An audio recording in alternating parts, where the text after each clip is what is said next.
हरे कृष्ण। श्रीमद् भगवद गीता की जय। श्रील प्रभुपाद की जय। कृष्ण कृपा मूर्ति श्री श्रीमदेशी भक्ति वेदांत स्वामी प्रभुपाद द्वारा भाष्य रचित भगवद गीता तेना मूल रूपे द्वितीय अध्याय सांख्य योग अध्याय वे गीतानो सार। संजय उवाच। श्लोक 1। तं तथा कृपयाविष्टम् अश्रुपूर्णाकुलेक्षणं विषीदन्तम् इदं वाक्यम् उवाच मधुसूदन। तं तथा कृपयाविष्टम् अश्रुपूर्णाकुलेक्षणं विषीदन्तम् इदं वाक्यम् उवाच मधुसूदन। तं तथा कृपयाविष्टम् अश्रुपूर्णाकुलेक्षणं विषीदन्तम् इदं वाक्यम् उवाच मधुसूदन। संजय उवाच। संजय बोल्या। तम अर्जुन प्रत्ये तथा ते रीते कृपया करुणाथी आविष्टम व्यूहर थયેલ अश्रुपूर्ण आकुल आंसू भरेली ईक्षणम नेत्रोवाळा विषीदंतम शोकयुक्त इदम आ वाक्यम वचन उवाच કહ્યું मधुसूदन मधुनो वध करनार कृष्ण। अनुवाद। संजय बोल्या। करुणाથી વ્યાપ્ત શોકયુક્ત અને આંસુ ભરેલા નેત્રવાળા અર્જુનને જોઈ મધુસૂદન કૃષ્ણએ નીચે મુજબના વચન કહ્યા। કરુણાથી વ્યાપ્ત શોકયુક્ત અને આંસુ ભરેલા નેત્રવાળા અર્જુનને જોઈ મધુસૂદન કૃષ્ણએ નીચે મુજબના વચન કહ્યા। ભાવાર્થ। ભૌતિક दृष्टि बिंदु युक्त करुणा शोक तथा अश्रु એ સર્વ વાસ્તવિક આત્મ વિશેના અજ્ઞાનના લક્ષણો છે। સનાતન આત્મ પ્રત્યેની કરુણા એ જ આત્મ સાક્ષાત્કાર છે। આ શ્લોકમાં મધુસૂદન શબ્દ મહત્વપૂર્ણ છે। ભગવાન કૃષ્ણએ મધુ નામના અસુરનો સંહાર કર્યો હતો અને હવે અર્જુન ઈચ્છે છે કે કૃષ્ણ તેના અજ્ઞાન રૂપી અસુરનો સંહાર કરે છે જેને તેને કર્તવ્ય વિમુખ કર્યો હતો। કરુણાનો ઉપયોગ ક્યાં થવા જોઈએ એ કોઈ જાણતું નથી। ડૂબી રહેલા માણસના વસ્ત્રો માટે કરુણા કરવી એ તો મૂર્ખામી છે। અજ્ઞાન રૂપી મહાસાગરમાં પડી ગયેલા મનુષ્યને કેવળ તેના બાહ્ય પોષક અર્થાત તેના સ્થૂળ શરીરનું રક્ષણ કરવાથી બચાવી શકાતો નથી। જે મનુષ્ય આ જાણતો નથી અને બાહ્ય વસ્ત્રો માટે શોક કરે છે તે શૂદ્ર કહેવાય છે અર્થાત તે નિરર્થક શોક કરે છે। અર્જુન તો ક્ષત્રિય હતો તેથી આવા વર્તનની તેની પાસેથી અપેક્ષા રખાઈ ન હોતી। પરંતુ ભગવાન કૃષ્ણ અજ્ઞાની મનુષ્યના શોકને નષ્ટ કરી શકે છે અને આ જ હેતુ માટે તેમને ભગવદ ગીતાનો ઉપદેશ આપ્યો છે।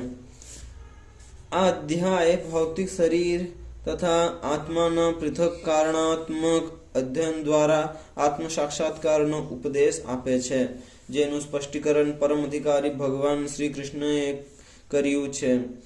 આ સાક્ષાત્કાર ત્યારે જ શક્ય બને છે કે જ્યારે મનુષ્ય સકામ કર્મોના ફળ પ્રત્યે અનાસક્ત રહી કર્મ કરે અને વાસ્તવિક આત્માના દૃઢ ખ્યાલમાં સ્થિત રહે। श्लोक 2। श्री भगवान उवाच। कुतस्त्वा कस्मलम् इदं विषमे समुपस्थितं नाजजुष्टम् अस्वर्गम् अकीर्तिकरम् अर्जुन। श्री भगवान उवाच। पूर्ण पुरुषोत्तम परमेश्वरे કહ્યું કુત ક્યાંથી ત્વા તને કસ્મલમ મલિનતા ઈદમ આ શોક વિષમે આ સંકટના સમયે સમુપસ્થિતમ આવી છે અનાર્ય જીવનના મૂલ્યને નહીં જાણનારા માણસો યુષ્ટમ આચરેલું અસ્વર્ગમ ઉચ્ચતર શ્લોકમાં ન લઈ જનારું અકીર્તિકરમ અપયશનું કારણ. અર્જુન, હે અર્જુન. અનુવાદ: પૂર્ણ પુરુષોત્તમ પરમેશ્વરે કહ્યું, હે અર્જુન, તારા મનમાં આવી મલિનતા ક્યાંથી આવી? જીવનનું મૂલ્ય જાણનાર મનુષ્ય માટે તે લેશ માત્ર યોગ્ય નથી. તેનાથી ઉચ્ચતર લોકની નહીં પરંતુ અપયશની પ્રાપ્તિ થાય છે. ભાવાર્થ: કૃષ્ણ અને પૂર્ણ પુરુષોત્તમ પરમેશ્વર એક જ છે. તેથી સમગ્ર ગીતામાં શ્રી કૃષ્ણને ભગવાન તરીકે સંબોધવામાં આવ્યા છે. ભગવાન પરમ સત્યની પરાકાષ્ઠા છે. પરમ સત્યનો સાક્ષાત્કાર 3 અવસ્થાઓમાં થાય છે: બ્રહ્મ અથવા નિર્વિશેષ સર્વવ્યાપી આત્મા, પરમાત્મા અથવા ભગવાનનું સ્થાનીય અંતર્યામી રૂપ જે જીવ માત્રના હૃદયમાં રહે છે, અને ભગવાન અથવા પૂર્ણ પુરુષોત્તમ પરમેશ્વર ભગવાન કૃષ્ણ. શ્રીમદ ભાગવતમ 1.2.11 માં પરમ સત્ય વિશેનો આ સિદ્ધાંત આ પ્રમાણે સમજાવવામાં આવ્યો છે: વદંતી તત્તત્તવિદમ તત્તજ્ઞાનમ અદ્વયમ વદંતી તત્તત્તવિદસ તત્ત્વં જ્ઞાનમ અદ્વયમ બ્રહ્મેતિ પરમાત્મેતિ ભગવાનીતિ શબ્દતે. માટે પરમ સત્યનો જાણકાર પરમ સત્યનો અનુભવ સાક્ષાત્કારની 3 અવસ્થાઓમાં કરે છે, અને આ સર્વ અવસ્થાઓ એક રૂપ છે. પરમ સત્યની આ અવસ્થાઓ બ્રહ્મ, પરમાત્મા તથા ભગવાન તરીકે વ્યક્ત થાય છે. આ 3 દિવ્ય પાસાને સૂર્યના દૃષ્ટાંત દ્વારા સમજાવી શકાય છે, કારણ કે સૂર્યના પણ 3 જુદા જુદા પાસા છે, એટલે કે સૂર્યપ્રકાશ, સૂર્યની સપાટી અને સ્વયં સૂર્યલોક. જે માત્ર સૂર્યના પ્રકાશનું અધ્યયન કરે છે તે પ્રારંભિક કક્ષાનો વિદ્યાર્થી નબી નિશાળીઓ છે. નબો નિશાળીઓ છે. જે સૂર્યની સપાટીનું જ્ઞાન ધરાવે છે તે આગળ વધેલો છે, અને જે સૂર્યલોકમાં પ્રવેશ કરી શકે છે તે સર્વોચ્ચ કક્ષાએ રહેલો છે. જે નબો નિશાળીઓ માત્ર સૂર્યપ્રકાશ, તેનું વિશ્વવ્યાપીપણું અને તેની નિર્વિશેષ પ્રકૃતિના દેદીપ્યમાન તેજના જ્ઞાનથી જ સંતુષ્ટ થાય છે. તેની સરખામણી પરમ સત્યના કેવળ બ્રહ્મ પાસાનો જ સાક્ષાત્કાર કરનાર વ્યક્તિ સાથે કરી શકાય છે. તેથી આગળ વધેલો અભ્યાસી સૂર્યના ગોળા વિશે જાણી શકે છે, જેની તુલના પરમ સત્યના પરમાત્મા પાસાનું જ્ઞાન ધરાવનાર વ્યક્તિ સાથે કરી શકાય છે. જે અભ્યાસી સૂર્યલોકની અંદર પ્રવેશ કરી શકે છે તેની સરખામણી પરમ સત્યના વ્યક્તિગત રૂપની અનુભૂતિ પ્રાપ્ત કરનાર વ્યક્તિ સાથે કરવામાં આવે છે. માટે જે ભક્તોએ પરમ સત્યના ભગવાન સ્વરૂપનો સાક્ષાત્કાર કર્યો છે તેઓ સર્વોચ્ચ અધ્યાત્મવાદીઓ છે. જો કે પરમ સત્યના અધ્યયનમાં પરોવાયેલા સર્વ અભ્યાસીઓ એ જ વિષયના અધ્યયન કાર્યમાં જોડાયેલા હોય છે. સૂર્યપ્રકાશ, સૂર્યગોળ અને સૂર્યલોકની અંદરની બાબતોને એકબીજાથી અલગ કરી શકાય નહીં. એકબીજાથી સૂર્યપ્રકાશ, સૂર્યગોળ અને સૂર્યલોકની અંદરની બાબતોને એકબીજાથી અલગ કરી શકાય નહીં. તો એ 3 વિભિન્ન અવસ્થાઓના વિદ્યાર્થીઓ કંઈ એક જ શ્રેણીના હોતા નથી. સંસ્કૃત શબ્દ ભગવાનની વ્યાખ્યા વ્યાસદેવના પિતા મહાન આચાર્ય પરાશર મુનિએ કરી છે. સમસ્ત ધન, શક્તિ, યશ, સૌંદર્ય, જ્ઞાન તથા વૈરાગ્ય ધરાવનાર પુરુષોત્તમ પરમેશ્વર ભગવાન કહેવાય છે. એવા અનેક મનુષ્યો છે કે જેઓ અતિ ધનવાન છે, અત્યંત શક્તિશાળી છે, અતિશય સુંદર છે અને અત્યંત વિખ્યાત વિદ્વાન તથા વિરક્ત પણ છે. પરંતુ કોઈ એક જ વ્યક્તિ એવો દાવો કરી ન શકે કે તે સમગ્ર ધન, સમગ્ર શક્તિ વગેરે ધરાવે છે. એકમાત્ર કૃષ્ણ જ આબો દાવી કરી શકે છે, કારણ કે તેઓ પૂર્ણ પુરુષોત્તમ પરમેશ્વર છે. બ્રહ્માજી, શિવજી કે નારાયણ તેમ જ કોઈ પણ જીવ કૃષ્ણ સમાન પૂર્ણ ઐશ્વર્યવાન નથી. બ્રહ્માજી, શિવજી કે નારાયણ તેમ જ કોઈ પણ જીવ કૃષ્ણ સમાન પૂર્ણ ઐશ્વર્યવાન નથી. તેથી બ્રહ્મ સંહિતામાં સ્વયં બ્રહ્માજીનો એવો નિર્ણય છે કે શ્રી કૃષ્ણ સ્વયં પૂર્ણ પુરુષોત્તમ પરમેશ્વર છે. તેમનો કોઈ સમવડીઓ નથી કે તેમનો કોઈ ઉપરી નથી. તેઓ આદ્ય સ્વામી અથવા ભગવાન છે. તેઓ ગોવિંદ રૂપે પ્રસિદ્ધ છે અને તેઓ સર્વ કારણોના પરમ કારણ છે. ઈશ્વર પરમ કૃષ્ણ સચ્ચિદાનંદ વિગ્રહ અનાદિરાદિર ગોવિંદ સર્વ કારણ કારણમ. એવા અનેક પુરુષો છે કે જેઓ ભગવાનના ગુણો ધરાવે છે, પરંતુ કૃષ્ણ સર્વોપરી છે, કારણ કે તેમનાથી ચડિયાતું કોઈ નથી. તેઓ જ પરમ પુરુષ છે અને તેમનો દેહ સનાતન જ્ઞાનથી ભરપૂર અને આનંદમય છે. તેઓ આદિ ભગવાન ગોવિંદ છે અને સર્વ કારણોના કારણ છે. બ્રહ્મ સંહિતા 5.1. ભાગવતમમાં પણ પૂર્ણ પુરુષોત્તમ પરમેશ્વરના અનેક અવતારોની આદિ આપી છે, પરંતુ કૃષ્ણને આદિ પુરુષોત્તમ પરમેશ્વર કહ્યા છે, જેમનામાંથી અનેકાનેક અવતારો અર્થાત ભગવાનના અંશો વિસ્તાર પામે છે.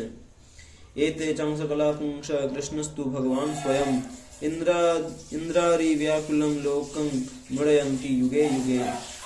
અહીં આપેલી પરમેશ્વરના અવતારોની સમગ્ર આદિ કાં તો પરમેશ્વરના પૂર્ણ વિસ્તારો છે અથવા તો પૂર્ણ વિસ્તારોના અંશ છે, પરંતુ કૃષ્ણ તો સ્વયં પૂર્ણ પુરુષોત્તમ પરમેશ્વર છે. શ્રીમદ ભાગવતમ 1.3.28. માટે કૃષ્ણ જ આદિ પૂર્ણ પુરુષોત્તમ પરમેશ્વર, પરમ સત્ય પરમાત્મા તથા નિર્વિશેષ વરહમ એમ બંનેના ઉદ્ભવ સ્થાન છે. પૂર્ણ પુરુષોત્તમ પરમેશ્વરની ઉપસ્થિતિમાં અર્જુન સ્વજનો માટે શોક કરે એ તો સર્વથા અનુચિત છે.